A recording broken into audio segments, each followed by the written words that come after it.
स्वागत है दोस्तों। चलिए जानते हैं बिहार की 25 बड़ी खबरें सिर्फ 5 मिनट में। लेकिन उससे पहले आप इस वीडियो को एक लाइक करके चैनल को सब्सक्राइब कर लीजिए। और आप ये वीडियो कहां से देख रहे हैं कमेंट करके जरूर बताइए।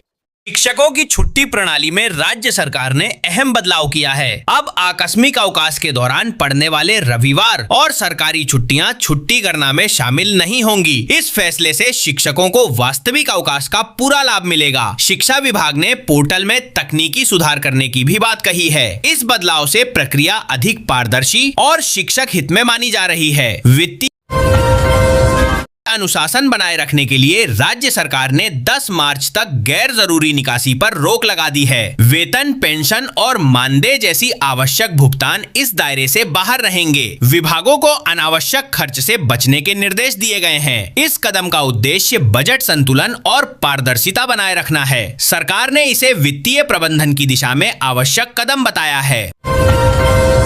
होलिका दहन को पर्यावरण अनुकूल बनाने के लिए जागरूकता अभियान चलाया जाएगा। लोगों से अपील की गई है कि प्लास्टिक और रबर जैसी वस्तुएं न जलाएं। परिषद नुक्कड़ नाटक और जन संदेश के माध्यम से जागरूकता फैलाएगी। गोबर की उपली और सूखी लकड़ियों के उपयोग की सलाह दी गई है। इस पहल का उद्देश्य स्वच्छ और सुरक्षित वातावरण बनाए रखना है।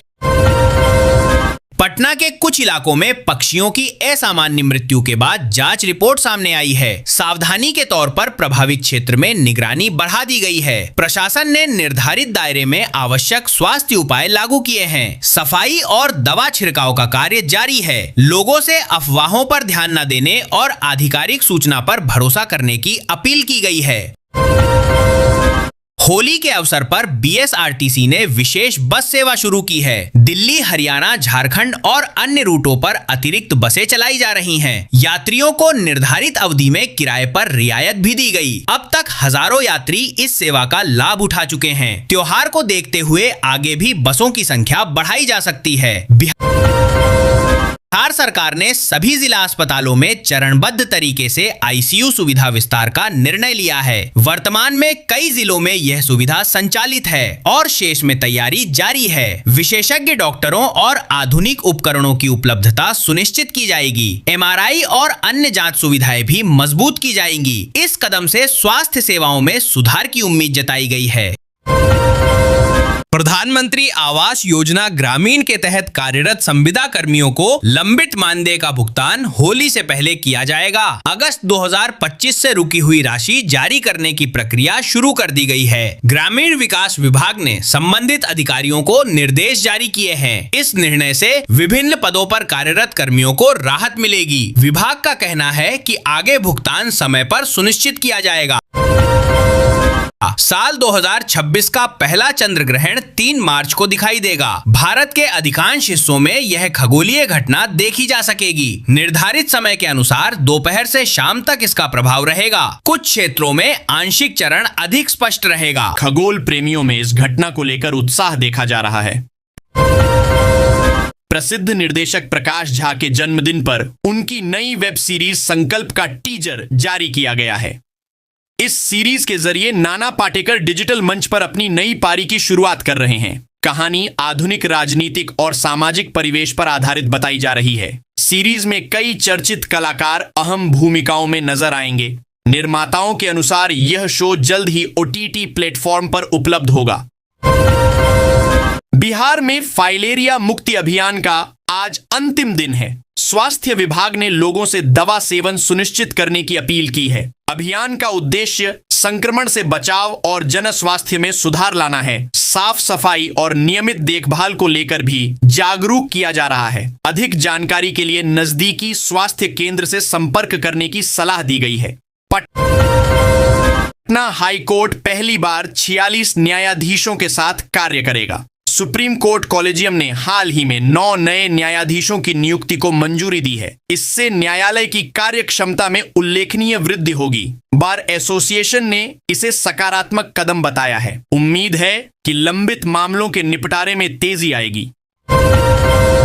विधानसभा में स्पष्ट किया गया है कि ईडब्ल्यूएस वर्ग के अभ्यर्थियों को उम्र सीमा में अतिरिक्त छूट का प्रावधान नहीं है। सरकार ने बताया कि केंद्र के नियमों के अनुसार राज्य में अलग से छूट लागू नहीं की जा सकती। इस विषय पर सदन में विस्तृत चर्चा हुई। मंत्री ने संबंधित प्रावधानों की जानकारी साझा की। फिलहाल मौजूदा नियम ही प्रभावी रहेंगे।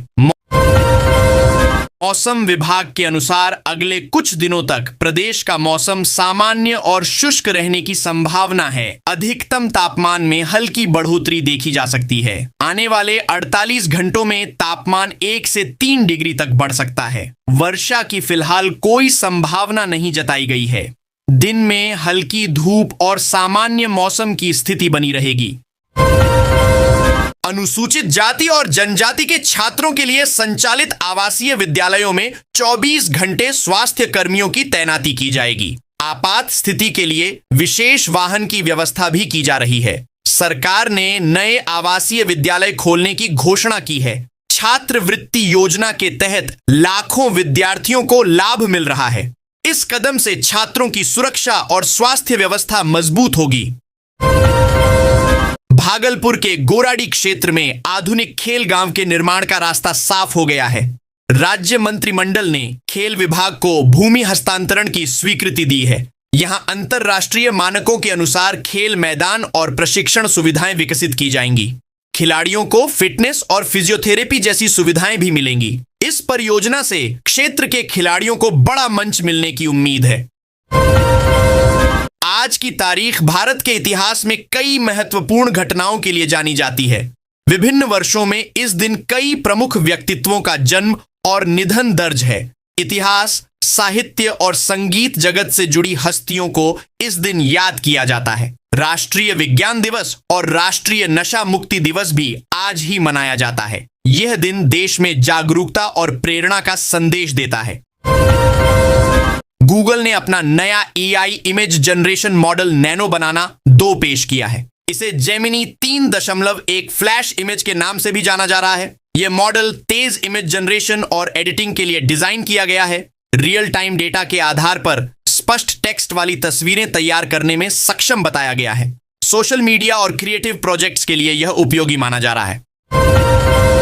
प्रतियोगी परीक्षाओं की तैयारी कर रहे अभ्यर्थियों के लिए रोजाना 5 महत्वपूर्ण प्रश्न साझा किए जा रहे हैं। इन सवालों में इतिहास, भूगोल, विज्ञान और करंट अफेयर्स शामिल हैं। पहले प्रश्न में पूछा गया कि कौन सा जिला नेपाल सीमा साझा नहीं करता, जिसका सही उत्तर पूर्णिया है। दूसरे प्रश्न में खाद्य प्रसंस्करण उद्योग में चावल की संख्या अधिक बताई गई। तीसरे प्रश्न में पटना का सबसे पुराना मंदिर पटन देवी मंदिर बताया गया। एक अन्य प्रश्न में भारत बजट क्वेस्ट 2026 की शुरुआत किस मंत्रालय ने की? इसका सही उत्तर युवा मामले और खेल मंत्रालय रहा। युवा महोत्सव के आयोजन स्थल के रूप में असम का नाम सही उत्तर बताया गया। दर्शकों ने कमेंट सेक्शन में बड़ी संख्या में उत्तर साझा किए। सही जवाब देने वाले प्रतिभागियों के नाम भी प्रसारित किए गए। इस पहल का उद्देश्य प्रतियोगी छात्रों को नियमित अभ्यास का अवसर देना है। T20 मुकाबले में शानदार पारी के बाद अभिषेक शर्मा को लेकर चर्चा तेज हो गई है। कुछ टिप्पणियों पर पूर्व स्पिनर रविचंद्रन अश्विन ने प्रतिक्रिया दी है। उन्होंने अभिषेक